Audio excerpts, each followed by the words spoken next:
जब भारत और पाकिस्तान के सीमा पर तनाव बढ़ा तो दुनिया की नजर सिर्फ दो देशों पर नहीं थी, एक और नाम चर्चा में आया, तुर्की।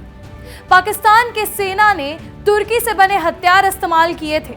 ड्रोन, मिसाइल सिस्टम्स, टेक्नोलॉजी सब कुछ तुर्की से आया। सोशल मीडिया पर भारत में बॉयकॉट तुर्की की लहर चल पड़ी।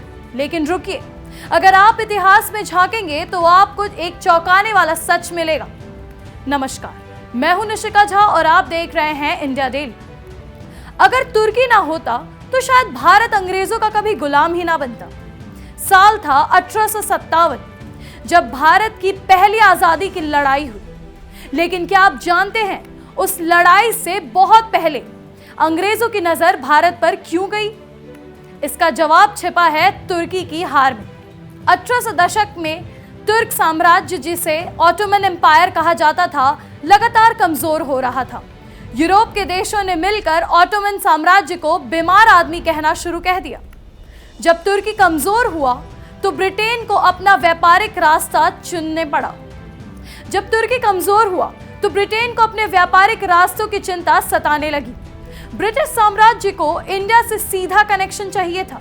स्पाइसेस, कॉटन, इंडिगो सब कुछ चाहिए था, बिना तुर्की के बीच में आए। यहीं से शुरू हुआ भारत पर कब्जे का असली खेल। अंग्रेजों के लिए तुर्की एक दरवाजा था यूरोप से सीधा इंडिया जाने का।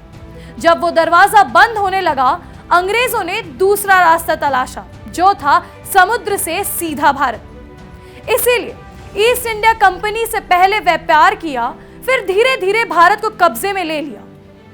अगर तुर्की मजबूत होता तो अंग्रेज को भारत में घुसने की कभी जरूरत ही नहीं पड़ती। इतिहास बड़ा अजीब होता है। एक वक्त था जब तुर्की के नेता मुस्तफा कमाल अतातुर्क को पंडित नेहरू सहराते थे। भारतीय मुसलमानों ने तुर्की के खलीफा को बचाने के लिए आंदोलन चलाया, क्योंकि उस समय सिर्फ एक धर्म नहीं, एक प्रतीक था कॉलोनियल ताकतों के खिलाफ एकजुटता का। लेकिन आज वही तुर्की पाकिस्तान के साथ खड़ा नजर आ रहा है। उसी के हथियार फैक्ट्रियां भारत के खिलाफ तकनीक सप्लाई कर रही है। इतिहास से सिर्फ गर्व नहीं, हमें सीख भी लेनी चाहिए। कभी जो साथ खड़ा था वो कब और क्यों खिलाफ हुआ? क्या हमारी कूटनीति कमजोर थी? क्या हमने अपने पुराने साथियों को समय के साथ साथ जोड़कर नहीं रखा? या फिर हर मुल्क अपने फायदे के लिए रिश्ता निभाता है, फिर वो तुर्की हो, चीन हो या अमेरिका। भारत को अब किसी के इतिहास पर नहीं, अपने भविष्य पर भरोसा करना होगा।